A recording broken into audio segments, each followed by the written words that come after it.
Bueno, y estamos con el ministro de Justicia y Derechos Humanos, José Tello Alfaro. Ministro, ¿cómo está? Ante todo, muy buenas noches, gracias por acompañarnos. Buenas noches, Omar, y gracias por la invitación. Quería empezar con un tema que es importante, que no podemos dejar de lado y que tiene que ver con los 26 peruanos que han perdido la vida. Y creo que en su despacho hay algo que decir sobre eso, porque tiene que ver justamente con justicia y derechos humanos. Y uno de los clamores en este momento es saber qué pasó, saber qué ocurrió y llegar al fondo del asunto sobre esos 26 compatriotas que perdieron la vida en medio de esta crisis terrible que nos ha dolido y nos quizás sigue doliendo a todos. Primero, nosotros tenemos que decir que como sociedad lamentamos la pérdida de estas personas. O sea, la vida es lo más sagrado que hay. Entonces, no deberían morir las personas en protestas ciudadanas. En segundo lugar, los hechos en los cuales han ocurrido estos incidentes lamentables son materia de esclarecimiento.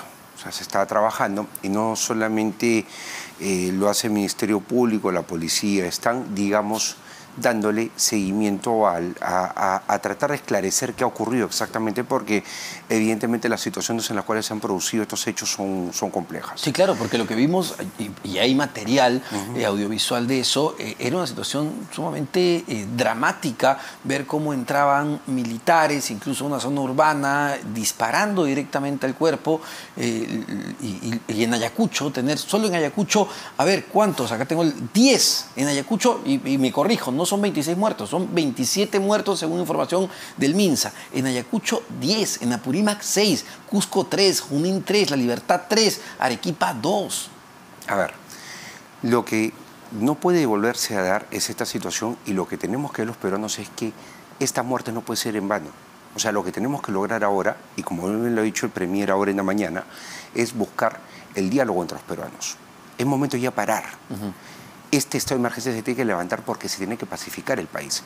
Se tiene que dialogar y se tiene que buscar sacar adelante una serie de políticas que son importantes para que, por ejemplo, a ver, la reforma política que se nos ha encargado nuestro sector, se tiene que sacar adelante para tener elecciones de lo más, o sea, llevaderas en el año 2024, en abril de 2024, y lograr 5 años de estabilidad en el país. Tenemos que terminar con esta, digamos, esta problemática que tenemos desde el año 2016, donde realmente pues hemos experimentado nosotros renuncias de presidentes, vacancias de presidentes, hemos experimentado disolución de parlamento, elecciones complementarias, en realidad una verdadera convulsión política que nos hace ver que tenemos que tener, sí, una reforma, y vamos a hacer ahora una transición, porque este es un gobierno de transición que va a ir a elecciones adelantadas con una reforma política. Pero creen que, a ver, para lo que toca ahora, en el cortísimo plazo, luego de que se aprobó con más de 90 votos el adelanto de elecciones, es que se vuelva a aprobar en una segunda legislatura. ¿Creen que hay el consenso necesario en el Parlamento para lograr esto? Porque luego vienen, entiendo, los nuevos retos, las reformas. A ver, van en paralelo. Porque nosotros, o sea, lo que advertimos es que hasta el 31 de enero el Congreso de la República ha ampliado esta sesión ordinaria y la siguiente empieza en marzo. Entonces, se tiene que esperar a que haya esta segunda aprobación y esperamos que se mantenga el mismo consenso, porque realmente luego de un intenso debate de postergaciones, finalmente el Congreso de la República llegó a un consenso y tenemos una reforma constitucional aprobada por mayoría calificada, es decir, 2/3 del número legal de congresistas, más de 87 votos. Entonces, eso es lo que tenemos ahora, y en base a eso hay que esperar que en el año que viene, en marzo, se pueda dar esta segunda legislatura para poder aprobar la reforma constitucional, y a lo que vamos, en paralelo iniciar un proceso de reforma política. ¿Por qué? Porque siendo un gobierno de transición, también somos un gobierno del diálogo y de la meritocracia. Y se nos ha encargado, por el lado técnico, al Ministerio de Justicia, que trabajemos en una reforma política, y estamos abocados en eso. O sea, vamos a empezar con una reforma política que espera ser convocante de la sociedad civil. Es más, ya tenemos receptividad de la sociedad civil, estamos trabajando con la sociedad civil en lineamientos de reforma de carácter constitucional, las más urgentes, porque hay que realmente ir contra el reloj con las reformas constitucionales que van a tener el mismo tratamiento, Omar, el mismo tratamiento que la reforma por el adelanto de elecciones. 2 legislaturas consecutivas. Exacto. Con más de 87 votos. El tiempo ahí va a ser complicado. Y es muy importante, ¿sabes por qué? Porque hay que consensuar, y es el trabajo en el que estamos abocados, lo que va a ser los lineamientos de esta reforma política, que tiene que darnos a los peruanos la tranquilidad de que estamos yendo con reglas distintas a un proceso de elecciones que esperemos, y acá hay que quizás emplear este término informático, resetee de alguna otra manera digamos, la política peruana y nos dé a nosotros un mandato nacional por 5 años. Y usted, ministro, justamente es experto en temas electorales, es decir, sabe muy bien quizá las debilidades de nuestro diseño político y de nuestro diseño electoral. ¿Cuáles serían o cuáles deberían ser esas reformas? ¿Cuáles deberían ser esos cambios que se deben impulsar para no volver a tener lo que hemos tenido, para tener políticos que efectivamente representen a sus ciudadanos? Tenemos en primer lugar algo muy importante. Vamos a sacar una reforma política por encargo de la presidenta Boluarte, también de acuerdo a lo que ha sido encargado por la presidencia del Consejo de Ministros. Pero vamos a ser claros en algo. En el escenario de llegar a abril del 2024, y acá me expreso frente a todos nuestros televidentes, por más que tengamos el mejor marco normativo, finalmente si no somos electores responsables, esto no funciona. Sí, claro. Así que desde ahora, compatriotas, todos nosotros tenemos que pensar muy bien en por quién vamos a votar. Partimos por ahí. Sobre la reforma, que es los puntos que mencionas. Bueno, lo que es el modelo electoral, o sea, lo que es el sistema electoral propiamente, las reglas de juego. ¿Qué cambiamos ahí? Se tendría que ver varias cosas. Por ejemplo, ver si es que, en primer lugar, vamos a tener la bicameralidad. Eso es algo que también está en el tintero. ¿Sería positivo? Es decir, ya se probó, pero desde su punto de vista, volver a una doble cámara, ¿sería positivo para el Perú, para nuestro sistema? Bueno, se requiere una cámara revisora. Si vamos nosotros a ver el tema desde un lado técnico, claro que sí. O sea, en lo que se refiere a una bicameralidad, por supuesto. Convendría que haya bicameralidad y convendría que tengamos una cámara, digamos, de discusión, de deliberación, la Cámara de Diputados y una cámara revisora que es la Cámara de Senadores, quien, dicho sea de paso, es quien le daría ese filtro a muchas normas que salen a veces y que tienen problemas hasta de constitucionalidad. Ahora, que también no es popular, claramente no es popular, pero, a ver, no sé, la reelección de congresistas, y no solo congresistas, alcaldes y gobernadores regionales, que está demostrado que lamentablemente ha perjudicado el desempeño y la ejecución de inversión pública porque cambian cada 4 años. ¿Sería algo que se debería evaluar? Se debería evaluar, por supuesto, hasta por una sola vez. Y es saludable, una sola reelección, congresal o de autoridades subnacionales, gobernadores, vicegobernadores y alcaldes. Y algo importante, estandarizar los periodos de mandato, 5 años para los dos. ¿Por qué 4 y 5? 5 años. Luego también, por ejemplo, el pensar en la elección congresal diferida de la presidencial. A ver, eso es interesante, me gustaría que lo desarrolle. ¿Cómo sería la elección diferida? La elección en una fecha distinta, no simultáneas. Cuando nosotros tenemos las elecciones generales, vamos y votamos fórmula presidencial, lista de candidatos a Congreso, que con el voto preferencial iba con el voto preferencial y Parlamento andino. Son 3 elecciones simultáneas. Difiere la congresal. ¿A efectos de qué? De que la gente pueda realmente, o sea, todos nosotros como electores, podemos ver hacia dónde vamos a movilizar nuestros votos. Si queremos fortalecer una oposición o fortalecer un oficialismo. Es decir, primero, la idea sería en este diseño, primero elegir al presidente o presidenta de la República y luego elegir a los congresistas. Mira, son planteamientos ya que obviamente dichos de manera genérica son parte también de un consenso ciudadano. Sí, claro. Nosotros estamos ahorita escuchando a la Coalición Democrática, quien ha formado parte de una mesa de trabajo esta tarde y celebro de verdad el hecho que hayan venido a la convocatoria del Ministerio de Justicia y estamos viendo justamente de delinear junto con otras voces entendidas, expertos en temas electorales, el hecho de lo que podría ser una propuesta de agenda de reforma política. Lo que te estoy mencionando son temas que tienen que tener, y Omar, en eso hay que ser claros, una articulación. A eso agrégale también algo. En 2019 nosotros dejamos una reforma inconclusa, 12 proyectos de ley, de los cuales 6 se aprobaron y 6 quedaron durmiendo el sueño de los justos. Entonces, habría que ver también si es que podemos rescatar algunos proyectos, o todos los proyectos, eso se tendrá que definir, y ver si es que justamente ganamos tiempo, porque hay un trabajo hecho. Y algo que no debe ocurrir acá, olvidémonos de la refundación del Estado cada 5 años. En algo que sí, y yo tengo que admirar a la presidenta Boluarte, es que fue muy clara en el hecho de decirle que si tenemos, o sea, ya un trecho trabajado, empalmemos y trabajamos. Lo que está bien hay que mejorarlo y avanzar. Y si tenemos ya algo dado con la reforma electoral, perfecto. Habrá que sobre esa base también partir y buscar siempre los consensos, porque eso también, y ha sido muy enfático el premier hoy día, muy enfático. Nosotros tenemos que ir hacia los consensos. ¿Producto de qué? Del diálogo. Y lo que estamos haciendo nosotros con la reforma política es dialogar. Renovación por tercios, que también se ha planteado, es decir, claro, que el Congreso de la República se renueve a la mitad de la gestión. Interesante, pero vamos nuevamente al punto. Tenemos ideas, pero esas ideas, si queremos una reforma, se sistematizan, o sea, se articulan. ¿Para qué? Para que tú tengas mucha claridad del diseño que le estás dando a la norma y sobre todo los efectos que la norma va a generar, y que estos son los defectos que buscamos. Por ejemplo, fortalecimiento de la institucionalidad. Podemos pensar también en el hecho de que las curules en el Parlamento sean de los partidos políticos. Si un congresista renuncia a su bancada, pierde su curul y lo reemplaza un congresista o mejor dicho, un accesitario dentro de su lista. Entonces, ¿qué pasa? Fortalecemos más la institucionalidad de los partidos.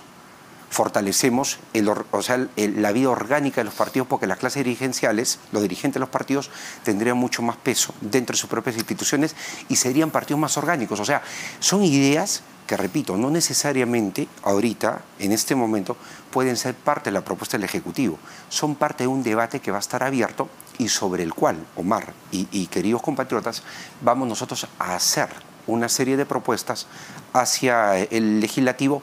¿Para qué? Para que en paralelo a lo que van a legislar en los siguientes meses, que parece que vamos a tener un verano bastante intenso, bueno, salgan pues reformas constitucionales, reformas legales, y lleguemos a la convocatoria en julio del 2024, perdón, 2023 hago la precisión, para la elección del año 2024 con una reforma política. Este pedido de la izquierda, de ciertos grupos de izquierda, de ir hacia una asamblea o un referéndum para una asamblea constituyente, ¿es viable desde su punto de vista? Bueno, es un planteamiento legítimo que están haciendo muchas fuerzas desde el Congreso. Lo plantearé, me imagino, ¿Pero y será sería lo sometido a conveniente votación. en este momento de transición para el país? Es conveniente debatirlo, pero hay que también ser bastante claro en algo. Nosotros también vamos a dar una serie de propuestas. Y acá sí hay que ser muy conscientes de que quien tiene la última palabra con sus votaciones en mayoría simple, en mayoría absoluta, de la mitad más uno del número legal de congresistas, 66 votos, o en mayoría calificada, como estas reformas constitucionales con 87 votos, es el Congreso de la República. O sea, podemos tener iniciativa legislativa, canalizar proyectos de ley que vienen del consenso ciudadano, con aportes técnicos del Ejecutivo, pero finalmente tenemos nosotros que es un Congreso que delibera y resuelve. Y si ellos meten en agenda el tema de la Asamblea Constituyente, lo harán, pues. O sea, es que ya es expreso. O sea, muchas fuerzas políticas dentro del Congreso han expresado su voluntad de querer, o sea, una reforma de esa naturaleza. Se discutirá y serán los congresistas quienes tomen la decisión. Sin embargo, si bien es cierto que para muchas reformas se necesitan 87 votos, otro camino sería el de que se aprueben por mayoría simple, y para tratar de validarlas y darles legitimidad, como la reelección, como el tema de la bicameralidad, pues llevarlas a un referéndum y que sea la población quien decida si apoya o no apoya estas reformas, o no sería lo adecuado. Es una salida y el referéndum se tendría que hacer entre los 3 meses siguientes a la aprobación por mayoría absoluta. Es mayoría absoluta, la mitad más uno del número total de congresistas. 66 votos. 66 votos, efectivamente. Hablemos, para que esto no sea tan técnico, 66 y 87 votos. Entonces, las reformas constitucionales por 66 votos requieren un referendo confirmatorio, y las de excepción por mayoría de 87 votos en 2 legislaturas ordinarias consecutivas, bueno, es otro mecanismo, que es el que, por ejemplo, se ha proyectado para esta reforma orientada hacia el adelanto de elecciones. ¿Cuándo se tendrían que estar planteando ya todas estas reformas que en este momento son ideas todavía, se vienen conversando con, me imagino, con bancadas en el Congreso, con grupos independientes, que han hecho planteamientos interesantes, incluso desde la academia. ¿Cuándo se debería plantear todo este paquete para que sea además socializado y explicado a la población? A ver, creo que la segunda etapa es lo que va a ser más extenso en tiempo. Hay trabajo ya hecho, Omar. Acá nadie está descubriendo la pólvora. Por ejemplo, el hecho de hoy día estar con la Coalición Ciudadana, que son personas comprometidas con su país, ya ellos tienen una línea base, ya tienen propuestas, están en blanco y negro. La reforma del año 2019 que quedó inconclusa está en blanco y negro. O sea, no descubramos la pólvora. Acá lo único que nosotros queremos desde el gobierno es que se dé una reforma política y que los peruanos sientan que hay cosas que pueden cambiar. Porque si a la reforma política, que son las reglas de juego para la elección del 2024, le sumas tu diligencia, o sea, esa preocupación por saber a quién votas, bueno, ahí sí podemos nosotros tener un voto responsable y seguro pues una mayor tranquilidad de a quienes elegimos y por 5 años. Y por eso el plazo que se dio, que finalmente fue el mismo que propuso el gobierno, de que las elecciones se realicen en abril del 2024 y el cambio de mando sea en julio del 2024, era el prudencial porque la crítica era, oye, no se quieren ir, quieren extender el plazo lo más que puedan. A ver, una encuesta de opinión pública que salió el día domingo dio cuenta de que el 62% de la población encuestada quería elecciones con reforma política. Entonces, acá hay dos cosas. Una elección con la seriedad del caso, elección en abril 2024. Porque sí podría tener una reforma sustancial que le permitiría sí tener nuevas reglas de juego para el proceso. Pero el hecho de pretender reforma, elecciones 2023, no. O sea, es una cosa o la otra. Y si quieres ambas cosas, bueno, es un poquito más de tiempo.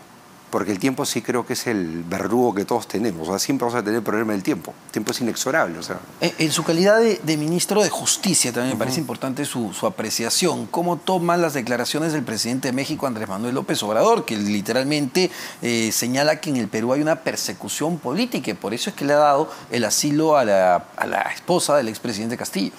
Yo respaldo plenamente la opinión dada por la presidenta de la República, Dina Boluarte, que es quien tiene, o sea, la representación del país hacia el exterior. Creo que ha sido contundente. También respaldo desde el Ejecutivo y desde el Despacho de Justicia las medidas que ha tomado la Cancillería, Torretale, con 201 años de trayectoria, impecable siempre, ha llegado a pedir la expulsión, o sea, obviamente con la anuencia presidenta del embajador. Creo que en lenguaje diplomático el Perú ha llegado a un punto bastante enérgico de protesta. Y me parece que sí estamos marcando claramente la soberanía que tenemos como país, como Estado, frente a opiniones que, por ejemplo, en México serían inaceptables. Claro, y también le si una persona, perdóname, Omar, disculpa, si una persona va a México y habla de política, lo sacan en un minuto del país. Está prohibido cualquier extranjero hablar de política.